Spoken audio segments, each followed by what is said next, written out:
The train pulled into Cold Pine Station in the last hour of daylight, and the snow was coming down so thick that the platform looked like a long, white tongue laid out across the foot of the mountain.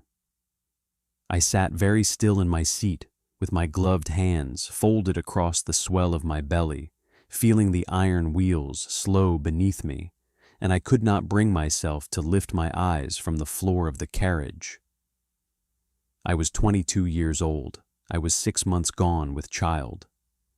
And the man whose child I carried had told me, in a parlor in Boston, that he could not marry beneath himself, and his father had agreed, and my own father had not even raised his voice in the room.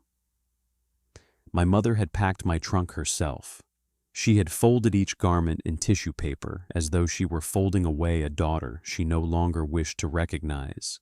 She had pressed a small leather valise into my hand at the door, and she had said, in a voice as flat as pressed linen, that a man in Colorado had answered the advertisement, and that he was a quiet man, a mountain man, and that he had not asked for a portrait or a pedigree, only that I come.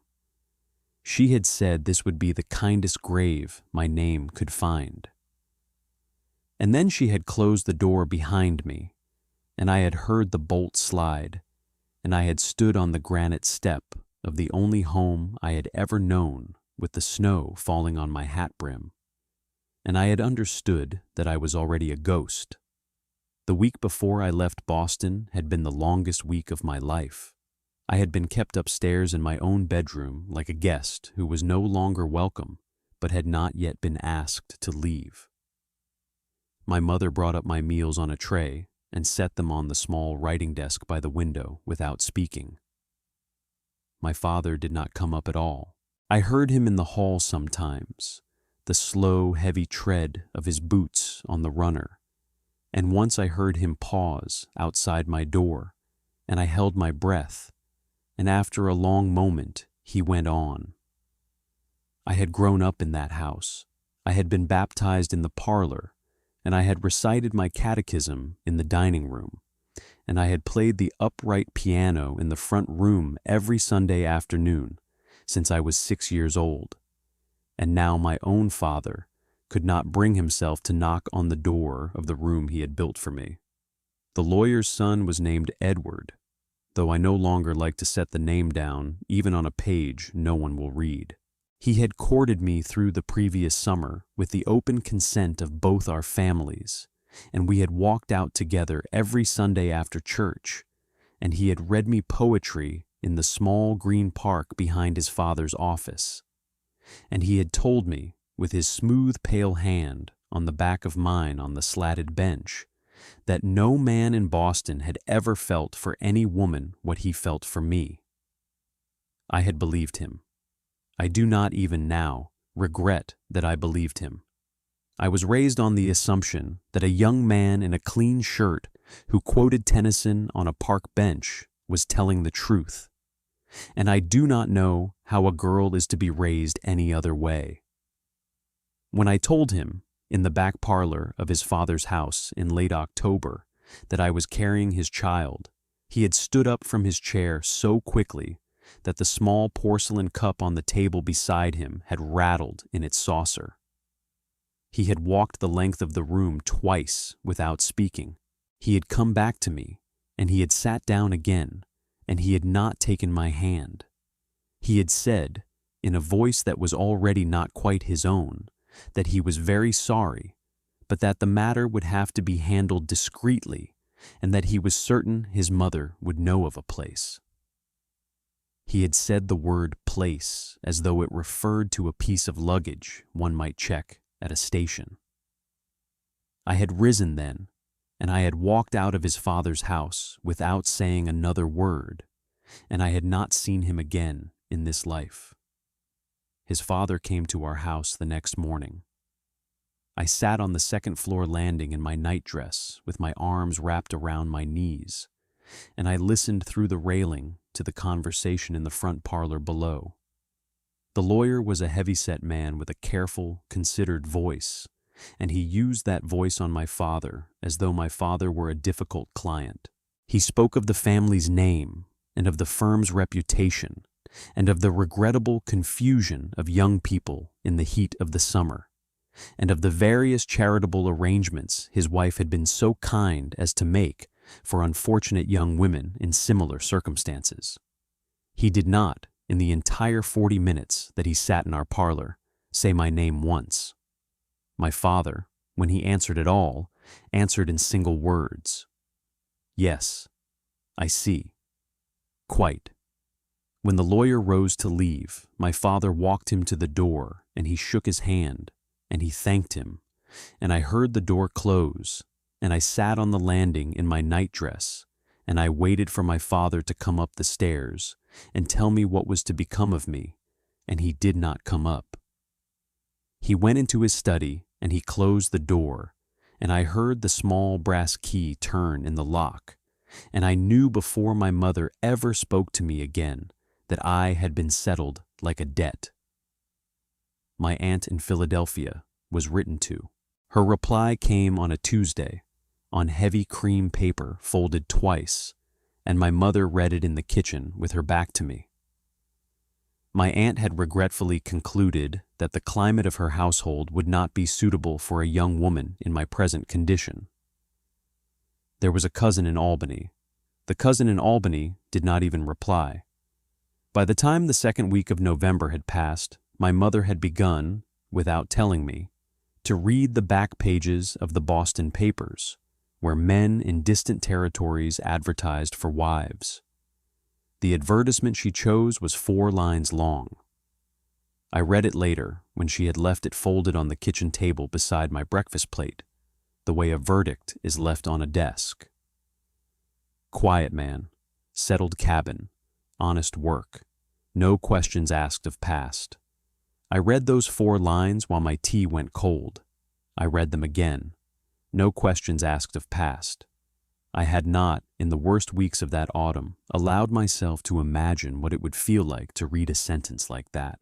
I sat in my mother's kitchen with my hand on my belly, and I read those 4 words over and over, and the small kitchen clock on the shelf above the stove ticked, and I understood, in some quiet animal part of myself, that I would go. I signed the contract on a Friday in the office of a man on Tremont Street who handled such matters for a fee. My mother sat beside me in a hard wooden chair, her gloved hands folded in her lap, her eyes fixed on the inkwell. The man read the terms aloud, without inflection, the way a clerk reads a bill of lading. The bride agreed to travel at her own expense to the named station. The groom agreed to provide lodging, sustenance, and lawful protection. The marriage was to be solemnized within 30 days of arrival, or the contract dissolved.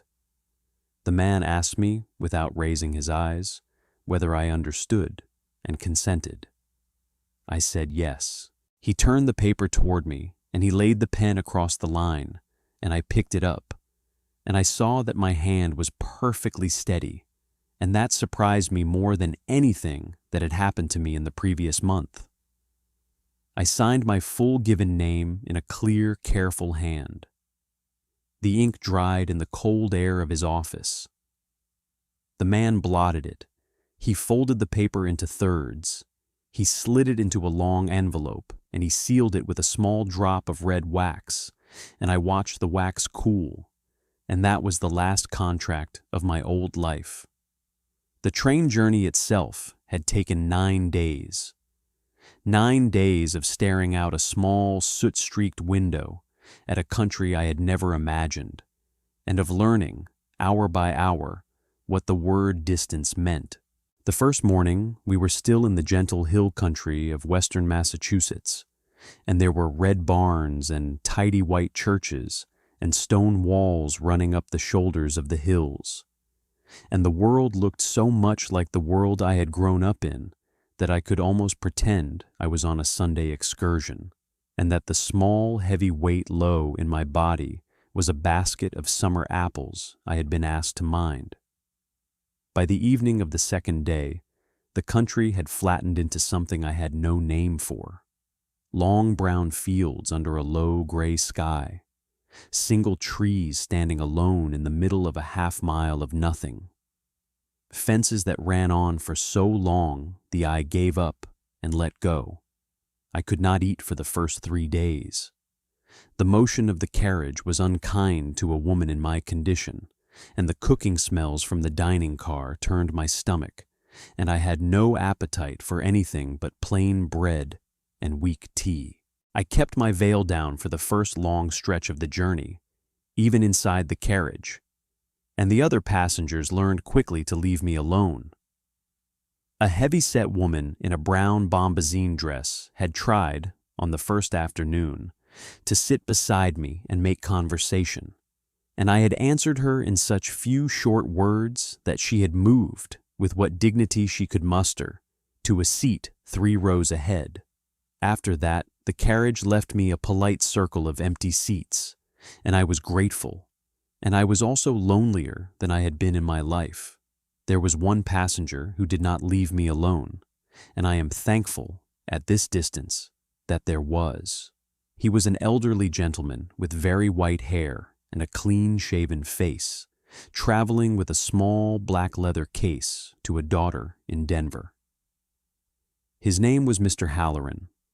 He was a retired schoolmaster from a small town outside Worcester, and he had the quiet, observant kindness of men who have spent 40 years watching children. He sat across the aisle from me and 1 row forward, and on the morning of the 4th day, he turned in his seat and he asked me, in a voice pitched only for me, whether I would care for a peppermint. He held out a small paper twist of them in his palm. He did not look at my belly. He did not look at my veil. He looked only at my eyes, and his own eyes were a clear, pale gray, and there was no judgment in them at all. I took a peppermint. I thanked him. He nodded, and he turned back to his book.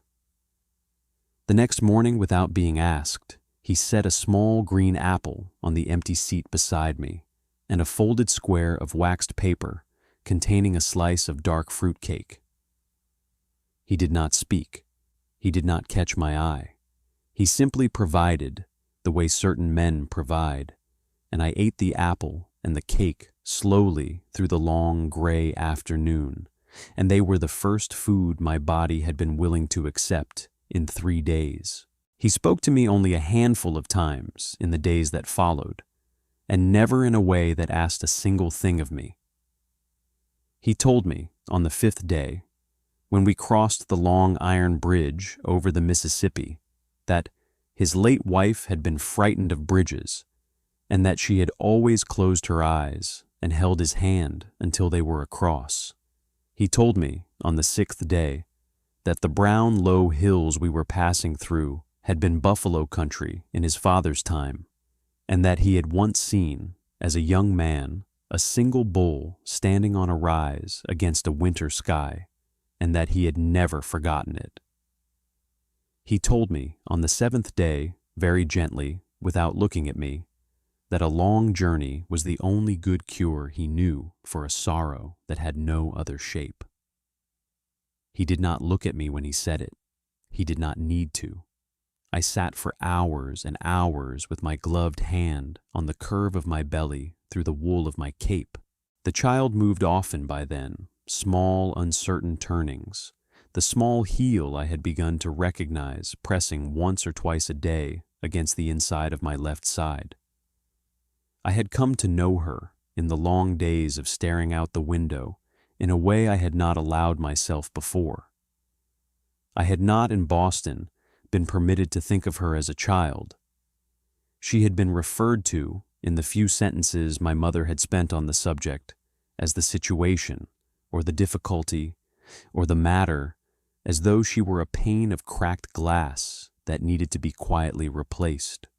On the train, with Mr. Halloran reading his book across the aisle, and the empty country running past the window, I let myself, for the first time, lay my hand against the small living thing inside me and call her by the only word that fit.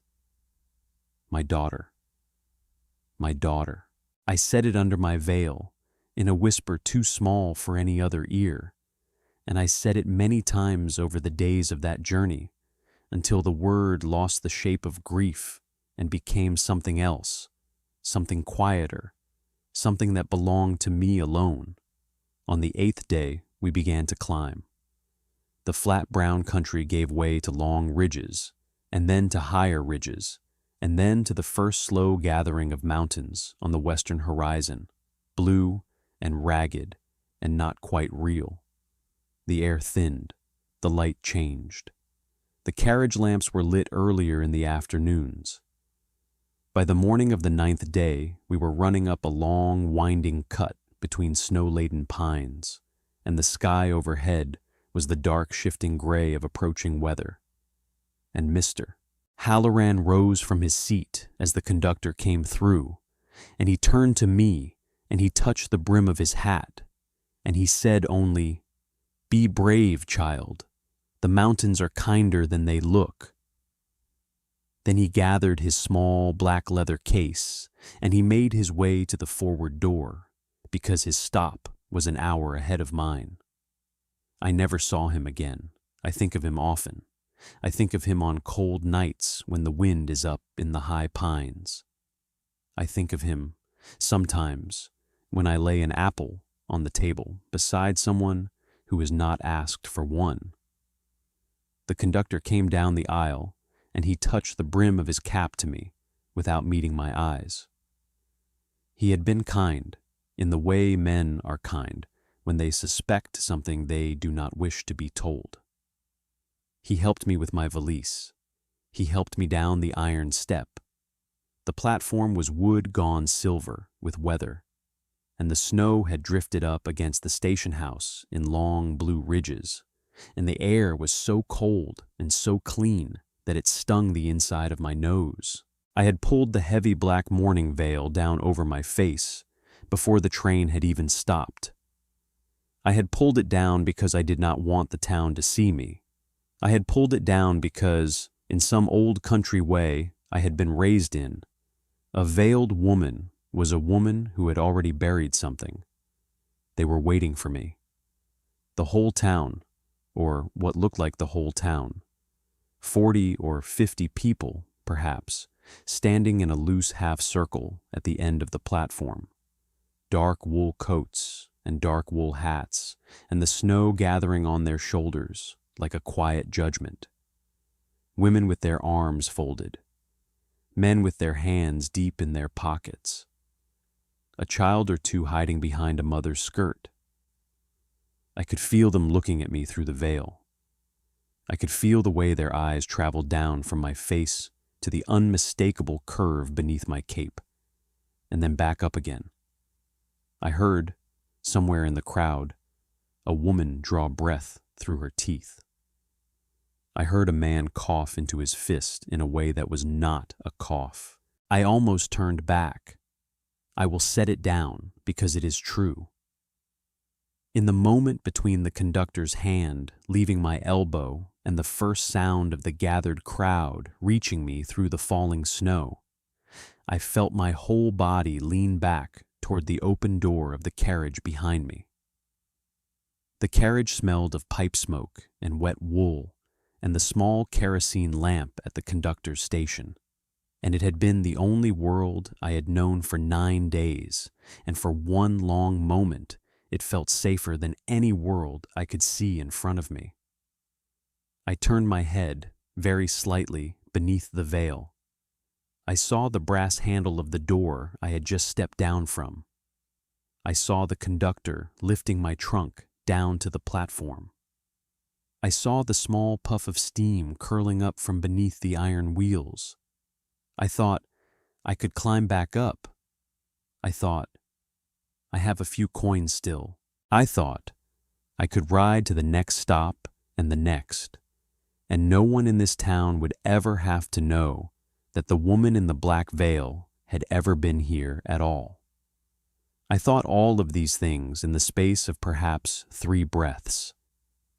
And then the child moved, low and slow, against the inside of my hand, and I remembered very clearly that there was no train going back to a place that would take me, and I turned my face forward again into the falling snow.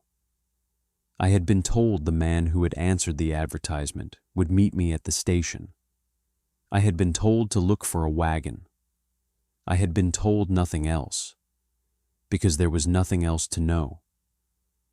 I stood at the edge of the platform with my valise at my feet and my gloved hand pressed against the curve of my child, and I waited to be claimed, the way a parcel waits to be claimed, and I prayed only that he would be quick about it.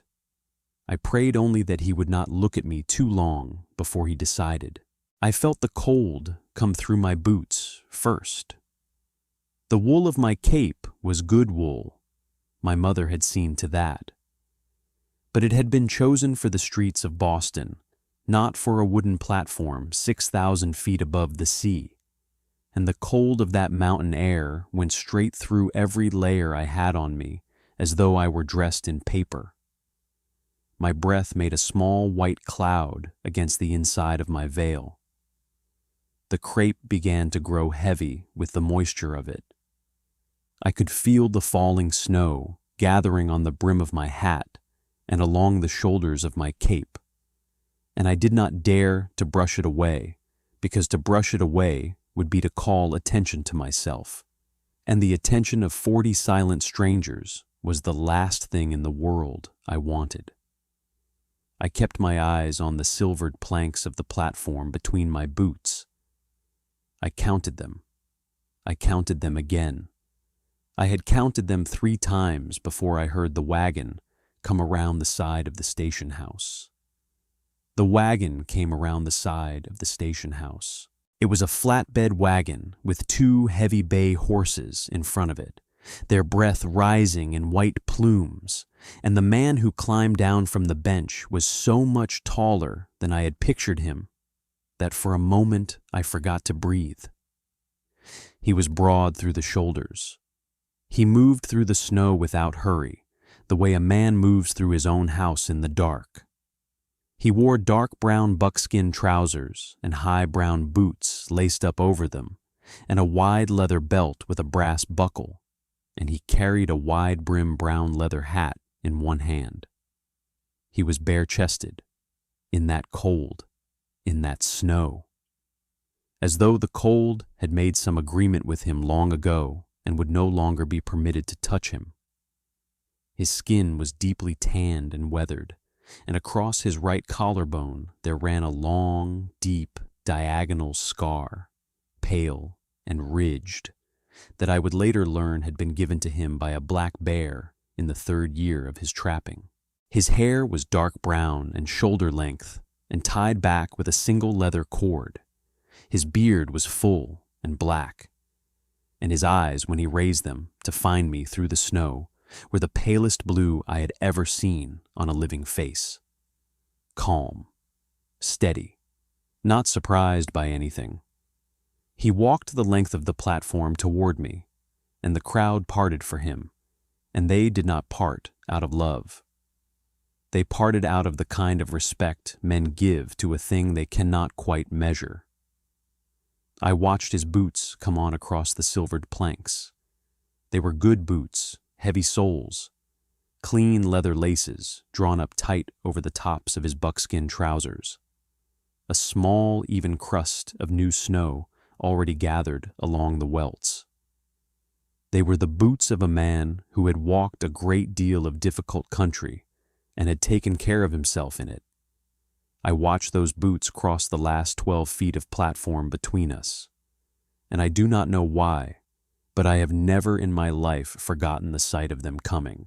He stopped 2 paces in front of me. He looked at my veil. He looked at my belly. He looked back at my veil. The wind moved the crepe slightly against my cheek. He did not speak. I could hear his breath, low and even, behind the dark beard. I could hear the small chime of his belt buckle. I could feel, even through the layers between us, the heat coming off the bare skin of him in the cold air, the way you can feel the heat of a stove from across a room. I could not lift my eyes to his face. I lifted them only as far as the long, pale scar that ran down his right collarbone, and I rested my eyes on that scar, and I waited. And then, slowly, in front of every soul in that town, he reached up with one weathered hand and lifted the heavy black crepe up over the brim of my hat and folded it back, and he uncovered my face to the open snow. His knuckles were rough. The backs of his fingers were marked with small white nicks, the kind a man earns from a draw knife and a skinning blade and 40 winters of split firewood. The pad of his thumb brushed, for the briefest moment, against the line of my temple as he folded the veil back. He did not linger. He did not draw the gesture out. But the touch, when it came, was so unhurried and so careful that I understood, in that single half-second, that this was a man who had handled wounded animals and broken horses and small newborn things, and that he knew, without having been taught, how to touch a creature that was afraid. I thought I would weep. I did not. I had no tears left in me by then. I had used them all on the train. I lifted my chin instead, the way my grandmother had taught me to lift my chin, and I let him see exactly the woman he had been sent. Pale, freckled, gray-green eyes red-rimmed from days of not sleeping, a strand of auburn hair come loose at the temple. Disgraced. He looked at me for what felt like a long time. He did not flinch. He did not soften. His face was simply what his face was, and that was enough. Then he placed the flat of his hand very gently against the curve of my belly through the wool of my cape. He did not press. He did not paw. He laid his hand there the way a man might lay his hand against the side of a barn he had built himself, to feel the wood was sound. The calluses on his palm caught very slightly on the weave of the wool. I felt the heat of him through the cape and through the petticoat and through the linen shift, and I felt, beneath all of those layers, the small, slow turning of the child, and I knew, by the small lift at the corner of his eye, that he had felt it too. He did not show it to the crowd. He did not even show it to me. He simply registered the movement, the small living signal beneath his hand, the way a man registers a horse's pulse beneath his palm on a cold morning, and he kept his face very still. And he turned his head without taking his hand from me, and he spoke to the crowd, and his voice was not loud, but it carried. "That child is mine," he said. The platform went very quiet. The snow kept falling. Somewhere, a horse shifted in its harness, and the buckles chimed. I felt his hand still on my belly, warm through every layer of wool, and I felt the child inside me move, just once, a small, slow turning, as though she too had heard him. The crowd, I saw, was not certain whether to believe him. But he had said it. He had said it loud enough that no one could pretend they had not heard him. He had said it in front of the postmaster and the schoolmistress and the doctor and the saloon keeper and the 2 old men who whittled on the bench outside the feed store. He had said it in a place where a man's word was the only paper anyone trusted. He took his hand from my belly, and he picked up my valise. He turned, and he offered me his arm without looking at me again, and I took it, because there was nothing else in the world for me to take. He walked me down the length of the platform, and he did not hurry me, even though I wanted to hurry. He helped me up onto the bench of the wagon as though I were made of something fragile he had been entrusted with by a stranger. He climbed up beside me. He clucked to the horses. The crowd was still standing there in the snow when we left, and not one of them had said a word. The road up out of Cold Pine wound through pines so tall that the snow on their branches made small, private rooms of darkness above us as we passed. We did not speak for a long time. The horses' bells made a soft, uneven music. The wagon creaked. The cold settled deeper into my bones, and I began, finally, to tremble. And I could not tell whether it was the cold or the relief or the shame. He saw it. Without a word, he reached behind the bench and brought up a heavy bearskin robe and laid it across my lap, tucking it close around my belly. His knuckles were rough. He did not look at me while he did it. Then he took up the reins again, and we went on through the falling dark. The road climbed steadily for a long time. We crossed a small creek on a wooden bridge whose planks had been laid down rough and were dusted in snow, and the horses' hooves made a hollow knocking sound on the boards that seemed louder than the world deserved.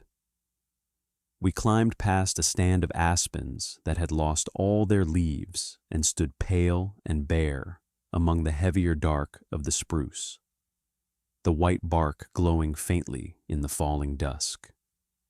We climbed past a single cabin that had been abandoned, the chimney fallen in, the door half off its hinges, and he glanced once at it as we went by, and his mouth tightened in a way I did not, then, understand.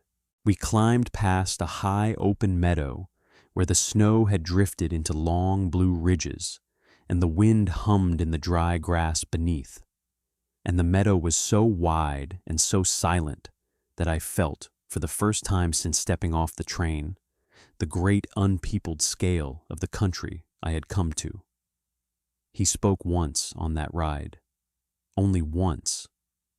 We had passed up out of the meadow into a narrower cut between high rock walls, and the wind had eased, and the horses had settled into the slow, steady plod of animals who knew the way home. He did not turn his head to me.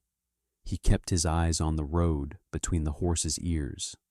He said, in a voice as low as the creak of the wagon, "Name's Caleb, in case anyone asks." That was all. He did not ask my name in return. He did not need to. He had been sent the name on the contract, the same as I had been sent his, and he was simply offering me the small currency of it, the way a man offers a stranger a match. I said, after a moment, "I know." He nodded once. The horses climbed on. The pines stood up close around us. I sat with the bearskin tucked around the curve of my child, and I said his name once, silently, behind my teeth, the shape of it strange to me, and the snow kept falling between the dark trees, and the wagon bells kept their soft, uneven music, and a small piece of the cold inside me began, very slowly, to thaw.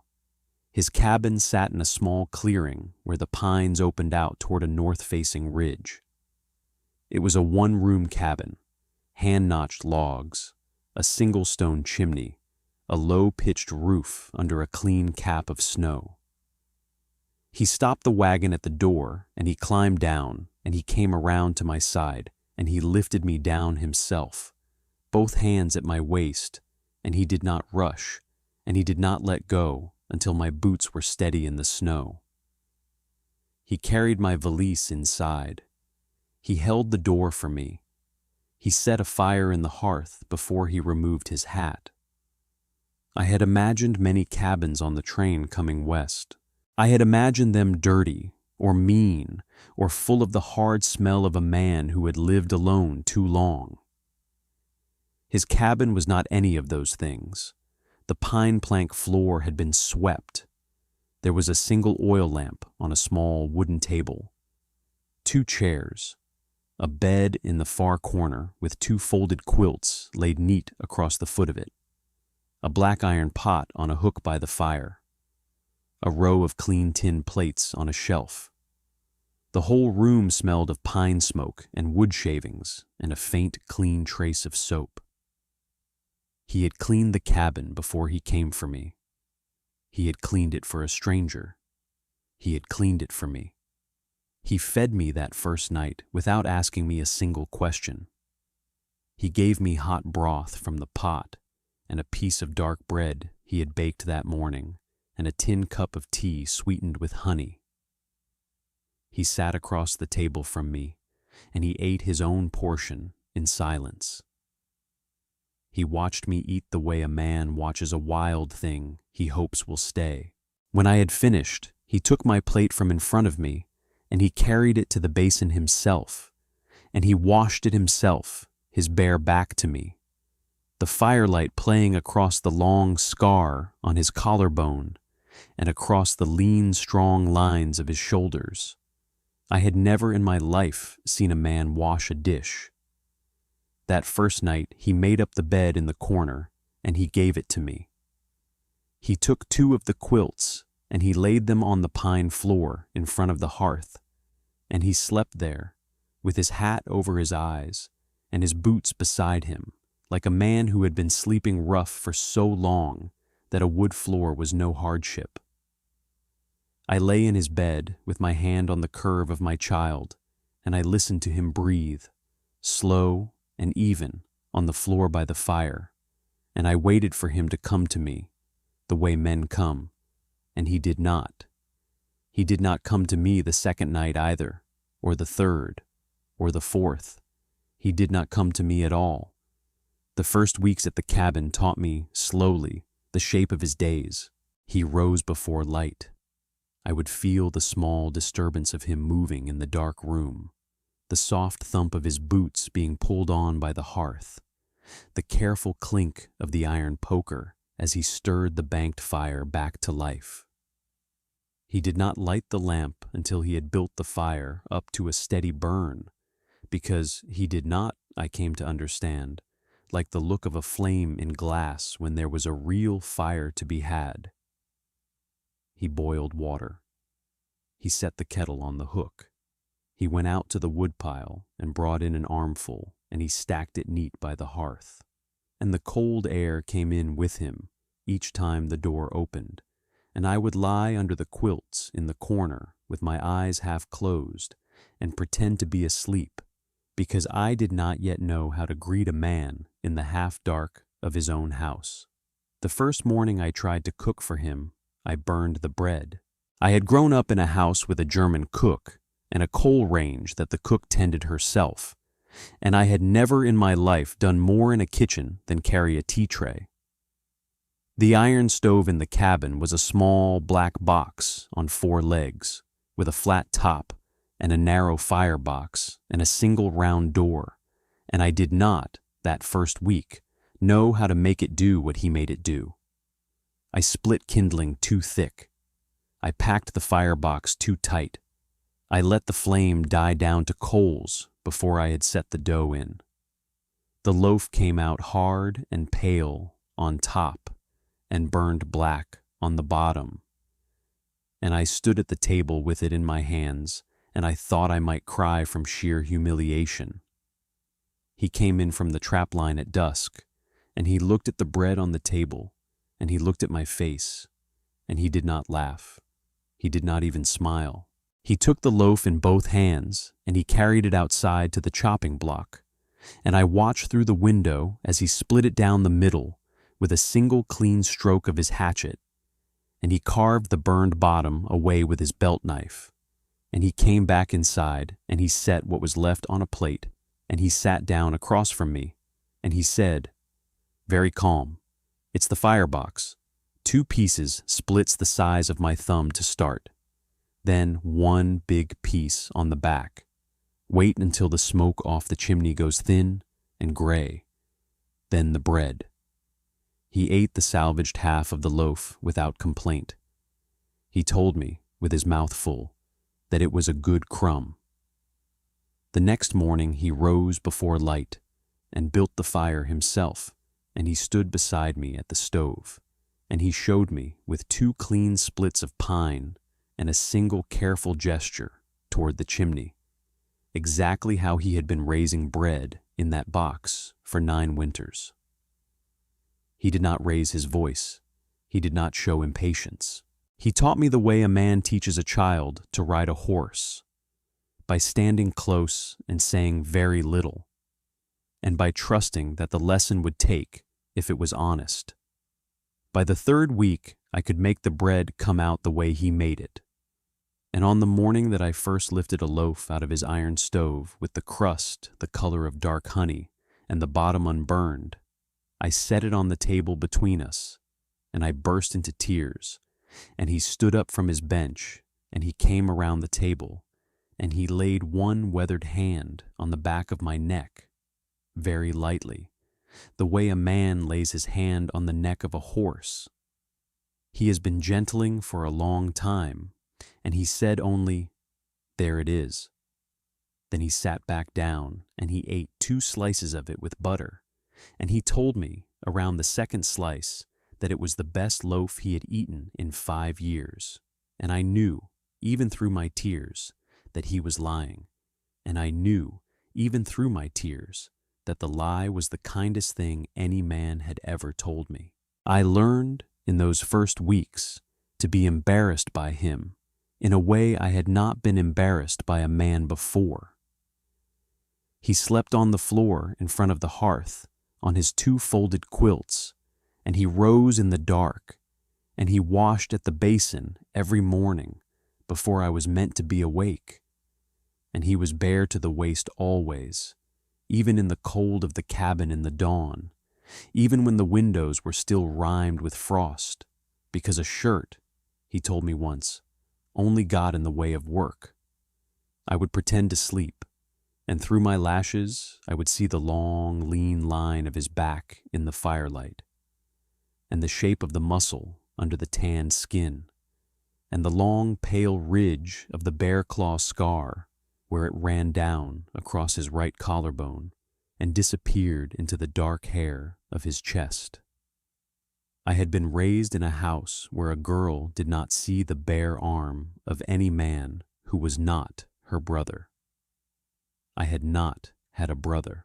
The first weeks of those mornings cost me, I am not ashamed to say, a great deal of my Boston composure, and he never once seemed to notice, and I have long suspected that he noticed perfectly well, and that the not noticing was itself a kindness he was paying me.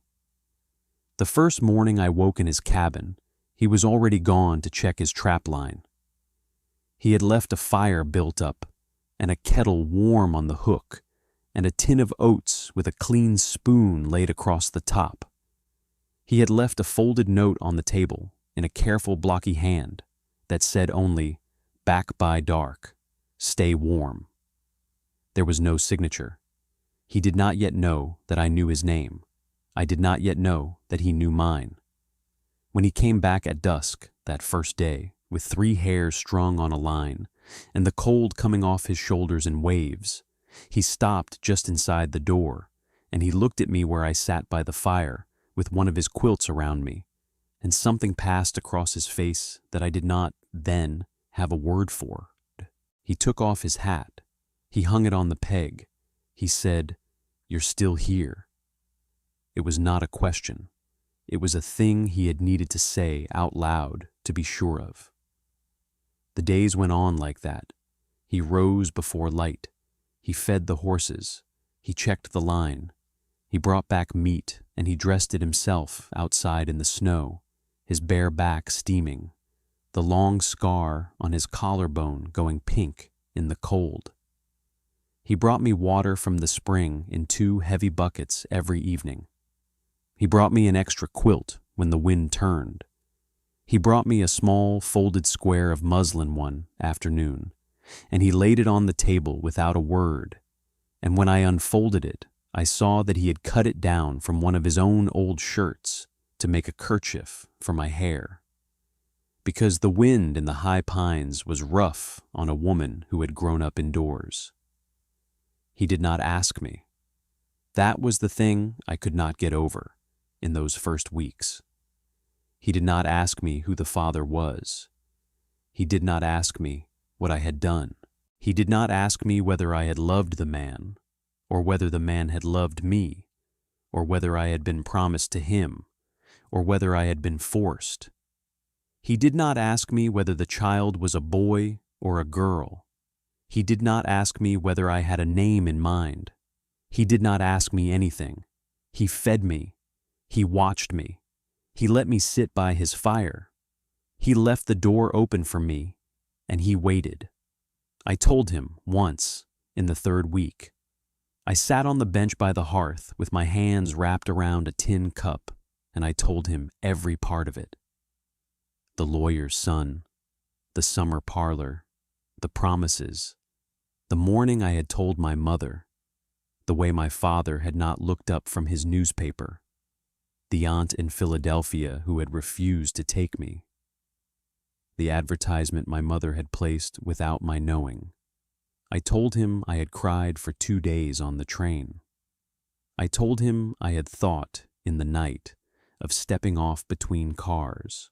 I told him everything, and I did not look at him while I said it, because I could not bear to see what his face might do. When I finished, he was quiet for a long time. The fire snapped. I heard him set his cup down on the floor between his boots. Then he said, in a voice as low and steady as ever, "I know what it is to be cast out. We will not speak of it again unless you wish to."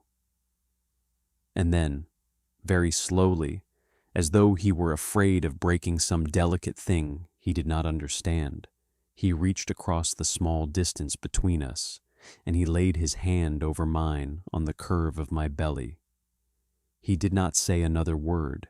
He sat there with his hand, on our child, and the fire burned down, and the wind picked up in the high pines outside, and I understood, for the first time in my life, what the word husband might mean if a man chose to mean it.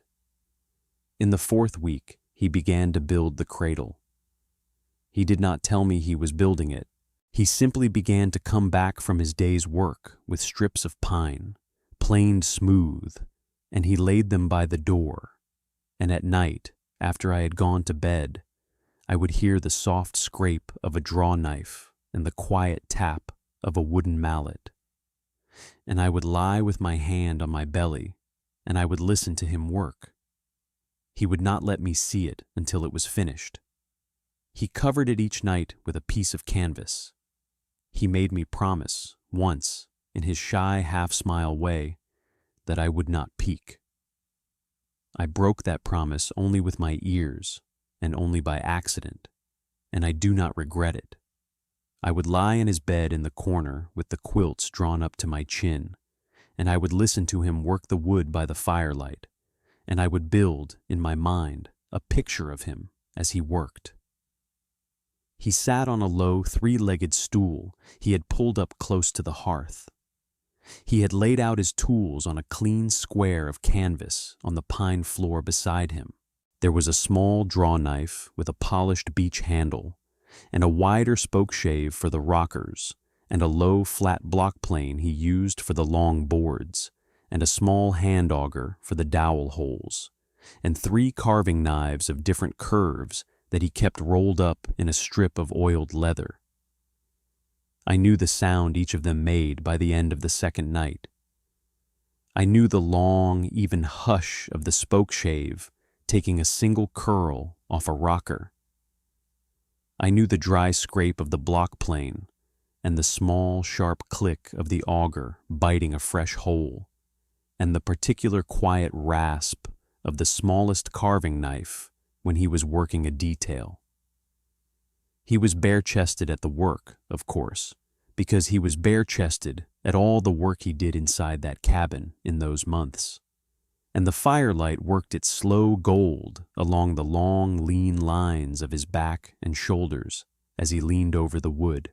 I would catch sight of him sometimes when I rolled over in the bed, the room turning quietly in the corner of my eye. And I would see the deep line of the bear claw scar where it ran across his right collarbone, pale as a pulled thread against the tanned skin around it, catching the firelight each time he drew a breath. I would see the way the shadow gathered in the hollow at the base of his throat. I would see the small, unhurried rise and fall of his ribs as he worked. I would see his pale blue eyes lowered to the grain of the pine in his hands, narrowed in the kind of concentration that men give only to the things they love. And I would understand more clearly each night that the thing he loved was not the wood, and not the cradle, and not even the work itself, but the small unborn person on whose behalf the work was being done. He was choosy about the wood. I learned that on the second night, when he held a long plain strip up to the firelight and frowned at the grain and tossed it gently into the kindling box. The pine he chose for the cradle had come, he told me much later, from a single tree that had fallen in a storm 3 winters before on the south face of the ridge above the cabin. He had bucked it up at the time and stacked the rounds under a tarp behind the woodshed, and he had been waiting for 3 winters for the right reason to plane those boards out. He had not known then what the reason would be. He had simply known, in the way a man knows about the wood he sets aside, that there would be a reason eventually, and that he would recognize it when it came. When at last he uncovered it, in the 7th week, he had set it by the hearth, where the warmest air pooled in the evenings. It was the most beautiful piece of furniture I had ever seen. The wood had been planed so smooth it shone like water. He had carved into the headboard, with the point of his knife, a single small mountain ridge with 3 pine trees on it. He had sanded the rockers with river sand until they were soft enough to touch a child. He had lined the inside with a folded length of clean white wool he had bought, I would later learn, from the saloon keeper's wife in town, the same woman who had drawn breath through her teeth at me on the platform. I sat down on the floor in front of the cradle, and I wept. He did not try to stop me. He sat down on the floor beside me, his bare shoulder warm against the wool of my dress, and he rested his weathered hand very lightly on my back, and he let me weep until I was finished. Then he got up and he brought me a tin cup of water, and he said, "It needs a quilt." He said it as though he and I had a great deal of work still ahead of us together, and I should not waste any more of the evening crying. The winter went on. The snow climbed to the window sills. He cut firewood every morning, his bare back steaming in the cold, his breath rising in white columns. And I stood at the window sometimes, and I watched him swing the axe, and I thought, this is a man. This is what a man is. I had not known. No one had ever shown me. He came in from the wood with his beard frosted and his shoulders red from the cold, and he stomped the snow off his boots in the doorway, and he looked at me across the room, and he smiled, just barely, just at the corners of his pale blue eyes, and my heart turned over so hard that I had to sit down. In the 8th week, the midwife came up. Her name was Mrs. Aller, and she was the wife of the saloon keeper, and she was the same woman who had drawn breath through her teeth at me on the platform on my first day, the same woman whose folded length of clean white wool now lined the cradle by the hearth. She came up the road on a small gray mule on a clear, cold afternoon, her black bag tied behind the saddle, her face set in the careful, neutral expression of a woman who has been called to a house she is not certain she wants to enter. He met her at the door. He helped her down from the mule. He led her inside without speaking, and he set a chair for her by the hearth, and he poured her a cup of hot tea from the pot, and he stood with one shoulder against the doorframe, and he watched her with his pale, calm eyes, while she took my hand in both of hers and laid the back of it against her cheek and looked at me, finally, as a person. She examined me with great gentleness. She listened with a small wooden trumpet pressed against the curve of my belly. She measured me with a length of waxed string. She said, after she had done with all of it, that the child was set well and lying right, and would, if all went the way of a healthy first child, come into the world sometime in the early thaw. She said it as a finding, not as a comfort. Then she sat back in her chair, and she sipped her tea, and she looked from me to him, and from him back to me, and her face did a small private calculation, and I waited, with my hands folded on the curve of my child, for whatever question she had come up the mountain to ask. She asked it gently. She asked it without unkindness. She said, looking at him, "How far along were you when you wrote to her, Caleb?" It was a careful question. It was a question with a knife inside it. It was the kind of question a midwife in a small mountain town is entitled to ask, and the kind of question a man with anything to hide cannot answer well. He did not look at me. He did not hesitate. He said, in his low, even voice, "Long enough." That was all. He did not embellish. He did not justify. He said it the way a man closes a gate, with no more force than necessary, and he held her gaze across the small, warm room until she looked away. She set her cup down on the hearthstones. She nodded once to herself. She rose. She gathered her bag. She bent over me and she kissed the top of my head with the dry, papery kiss of an older woman, and she said, very quietly, that she would come up again in the 7th month, and that I should send him down for her at the first sign. Then she went out into the cold, and he helped her up onto her gray mule, and he stood in the snow watching her ride down the trail until she was gone around the first bend. He came back inside. He shut the door. He hung his hat on the peg. He went to the basin, and he washed his hands without speaking. I sat by the hearth with my heart in my throat, and I waited for him to say something, anything, about what had passed in the room. He did not. He dried his hands on the rough square of cloth by the basin. He came over to the hearth. He laid one weathered hand on the top of my head, very lightly, in passing, and he said only, "Don't fret, she'll keep the lie." Then he went out to bring in more wood. The child came in a spring storm. It came 3 weeks before I had reckoned for it. The thaw was on, and the high pines were dripping, and the wind had come up off the ridge with a thunder behind it, and the rain on the cabin roof was loud as drums. I felt the first pain in the late afternoon. I did not tell him at first. I thought it was the supper. I thought it was the long walk I had taken that morning to the spring. I thought it was 100 small, explainable things, because I was 22 years old and a first-time mother, and the kind of woman who would rather pretend a pain away than name it out loud. The second pain came an hour later. It was not the supper. By full dark, I could not stand. He set me on the bed, and he did not panic. He banked the fire. He put water on. He laid out clean linen on the table.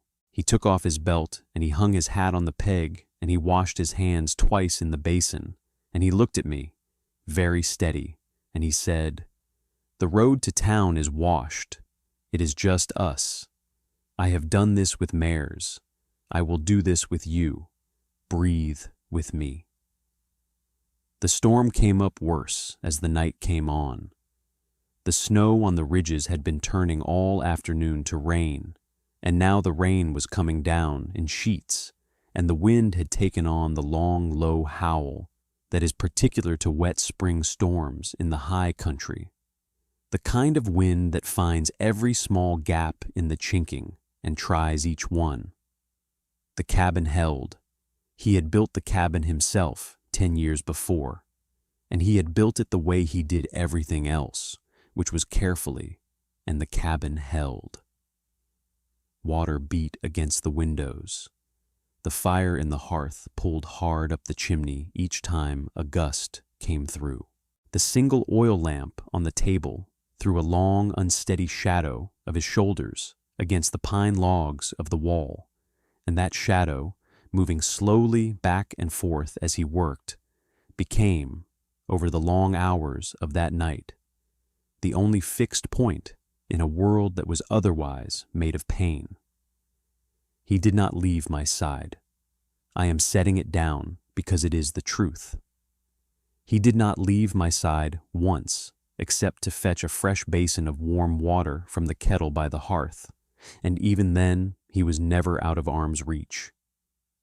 He sat on the low three-legged stool he had used to build the cradle, and he pulled it up close to the bed, and he kept one of his weathered hands wrapped around both of mine, and the other on the small of my back, and he counted breaths with me in his low, even voice.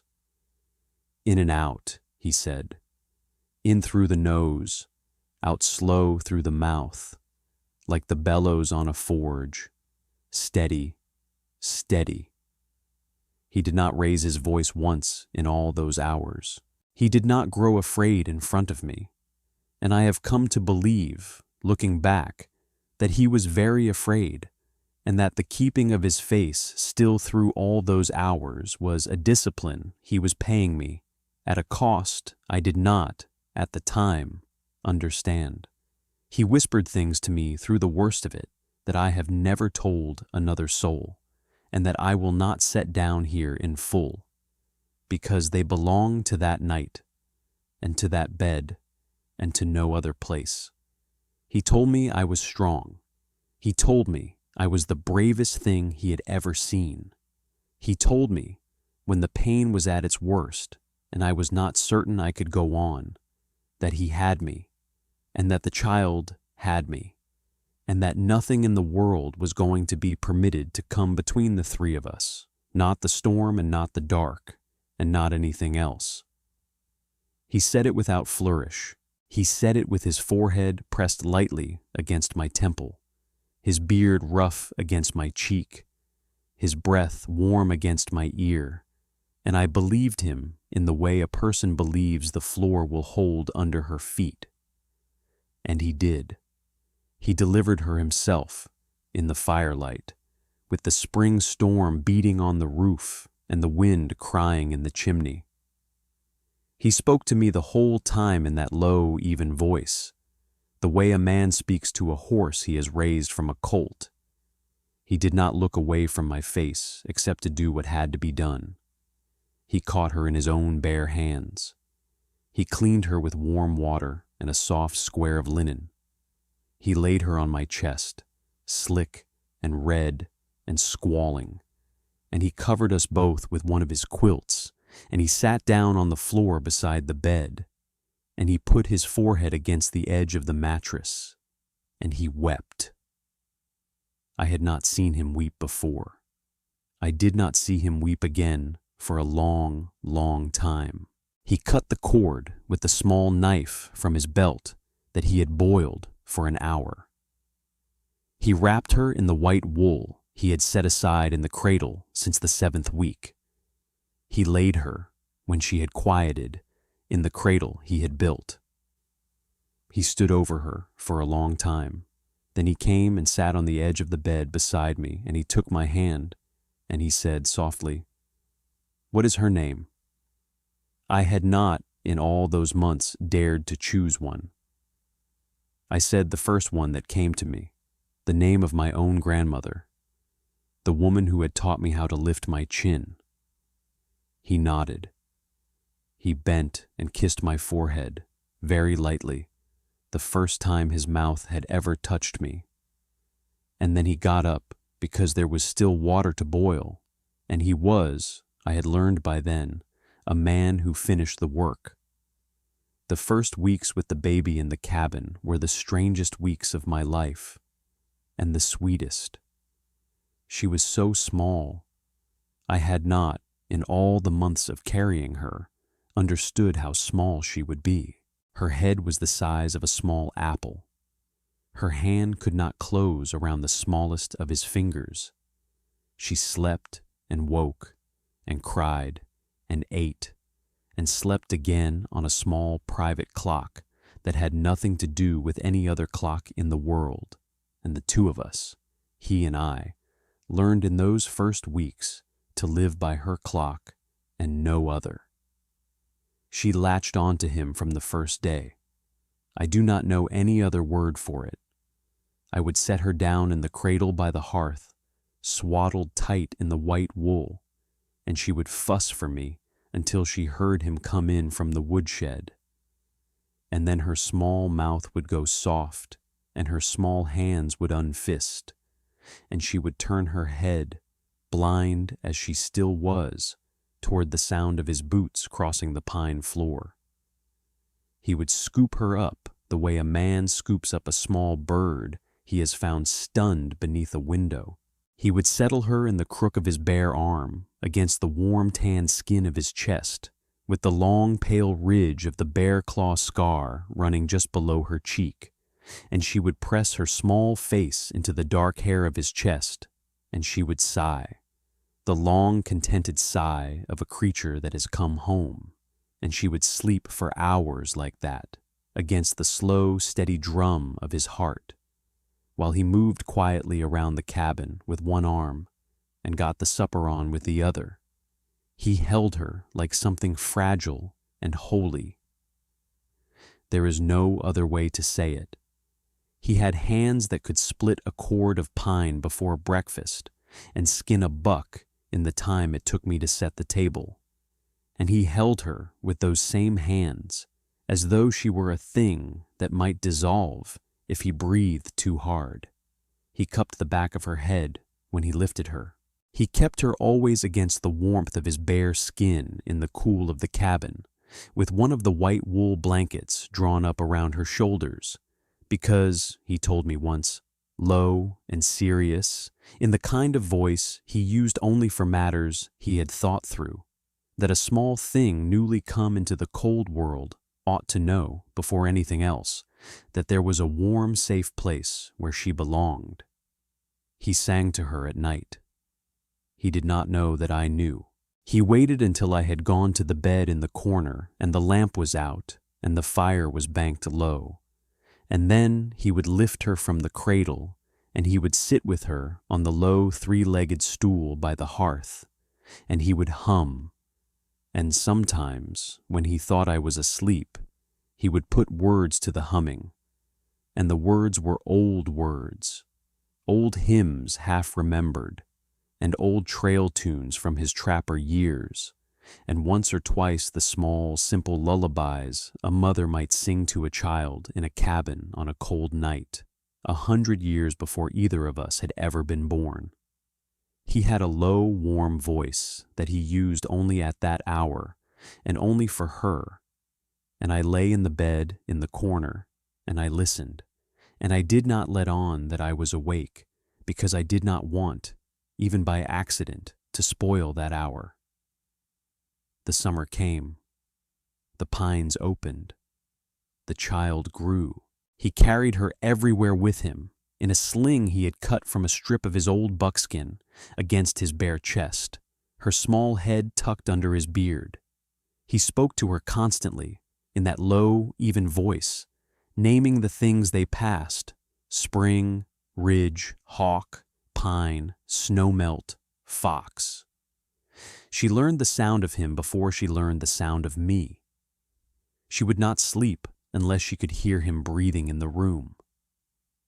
A neighbor came up that summer, a woman named Mrs. Tate from a homestead 3 ridges over, on the same gray mule the midwife had ridden, because there was only the one mule in our part of the country, and it was lent around as it was needed. She had brought a basket of early carrots and a small jar of honey and a half-bolt of yellow gingham for a child's dress, and she sat on the porch step with me in the warm afternoon light while the baby slept on her father's bare chest in the rocker by the open door. She watched him for a long time. She watched the way he laid one weathered hand flat across the small of the baby's back, his thumb moving in a slow, steady circle, the way a man strokes the neck of a horse that has been startled. She watched the way the baby's mouth opened and closed against the dark hair of his chest, sleeping, dreaming, content. She turned to me at last, and she said, quiet and direct, the way a country woman says a hard thing when she means no harm by it. She has his way of breathing. She said it as though she had been studying the matter and had come to a settled conclusion. She said it as though there could not be any question. He did not look up from the child. He did not flinch. He did not even slow the slow, steady circle of his thumb. I said, very simply, yes, she does. Mrs. Tate nodded, satisfied. She drank the rest of her tea. She rode home before dark with the small jar empty and the half-bolt of yellow gingham folded on the table inside, and the lie laid down quietly between the three of us, like a stone laid into a wall, where it would hold for as long as any of us needed it to hold, which is to say, forever. He came to me in the 5th month after she was born. He came to me slowly, as he did everything, and he asked me first, in plain words, and I told him, yes, and I told him I had been waiting, and he laughed, low in his chest, the first laugh I had ever heard from him, and he gathered me up in his arms as though I weighed nothing, and he carried me to the bed he had given me on the first night, and never come to since. He was gentle, he was patient, he was, in that, as in all things, a man who finished the work. We did not speak again of the lawyer's son, or of the parlor in Boston, or of the door my mother had closed behind me. We did not speak of the platform at Cold Pine, or of the veil he had lifted, or of the words he had said to the crowd. We did not need to. The words had been said, the hand had been laid, the thing had been done. It is a year now since the train pulled into Cold Pine Station. The cabin tonight is set in spring, the high pines green with their new growth, the snow gone except for a few small gray patches in the deep north shadow under the ridge. The mountain meadows have come back into wildflowers, blue and yellow, and a small pale pink I do not yet know the name of, and the air through the open door smells of crushed pine needle and warming earth, and wood smoke from the small fire in the hearth. The wagon road that brought me up from the station a year ago is dry now, 2 pale ruts running down through the trees, and the creek where we crossed on the wooden bridge is loud again with snow melt, full and brown, and singing all the way down the mountain. I am standing in the doorway of the cabin tonight with one shoulder against the door frame, and I am watching them by the hearth. He is sitting on the pine floor with his back against the stones of the chimney, his bare chest flickering gold in the firelight, the long pale scar on his collarbone catching the light each time he breathes. The sharp lean lines of his abs catch the light too, the same way they did on the platform a year ago, and I think, as I watch him, that it is strange how a thing that struck me as foreign and almost impossible on the day I arrived has become simply the shape of the man at the center of my life. She is a year old now. She is walking, barely, on legs as round and uncertain as a fawn's. She is standing in front of him with both her small hands pressed flat against his chest, balancing herself on the wall of him, and she is laughing up into his beard. He is laughing back at her, low and astonished, the way a man laughs when he cannot quite believe the thing in front of him is real. She lifts one hand from his chest. She points at him. She says, in the small, clear voice she has begun to find this past month, the only word she has yet learned for him. She says, "Pa." He closes his eyes. He does not open them for a long time. When he does, the firelight catches in them and they shine. I have thought, this past year, about the day on the platform. I have thought about the snow and the crowd and the heavy black crepe over my face and the gloved hand I held against the swell of a child I had been told was my disgrace.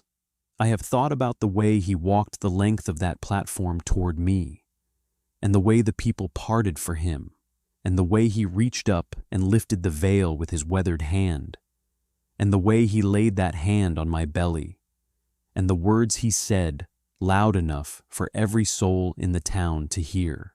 He had nothing to gain by saying them. He could have taken me home in silence and let the town think what it would. He could have married me at the courthouse the next morning and let the gossip outlive us both. Instead, he stood on a wooden platform in a falling snow, and he lied for me in front of 40 witnesses, and he lied for a child he had never met, and he made the lie a true thing by living it every day after. I had been told by my mother on the granite step of the only home I had ever known that the kindest thing my name could find in this world was a quiet grave. I had believed her. I had stepped on to the train believing her. I had stepped off the train still believing her. I do not believe her any longer. The day a bare-chested mountain man with a bear claw scar across his collarbone walked the length of a snowy platform and laid his hand on the curve of another man's child and said, in front of a whole town, "That child is mine," was the day I first knew, in any part of myself, what the word love was meant to mean. He never knew a tender thing in his life, he told me once, much later, when she was asleep in his arms by the fire and the wind was up in the pines. Not from his father, not from his mother, not from any soul who had ever crossed his path, until the train pulled in at Cold Pine that afternoon, and a girl in a black veil stepped down onto a wooden platform with her gloved hand pressed against her belly, and he had looked at her through the snow, and he had known, before he had taken a single step, that this was the work he had been put on the earth to finish. The fire burns low. The child sleeps with her cheek against the long, pale scar on his collarbone. He is humming to her, almost too quiet to hear, a tune I do not know, in a key I do not recognize. He looks up and he sees me in the doorway, and he smiles at me, just at the corners of his pale blue eyes, and he lifts one weathered hand from her back, and he holds it out to me across the firelit room. I go to him. I have been going to him every night of my life, I think now, since the day he lifted the veil. I sit down on the pine floor beside him, and I lay my head against his bare shoulder, and I lay my hand over his hand on the small, warm back of our daughter, and the fire pops once, and the wind passes through the high pines outside, and somewhere far down the ridge a wagon bell rings, faint and clean in the dark.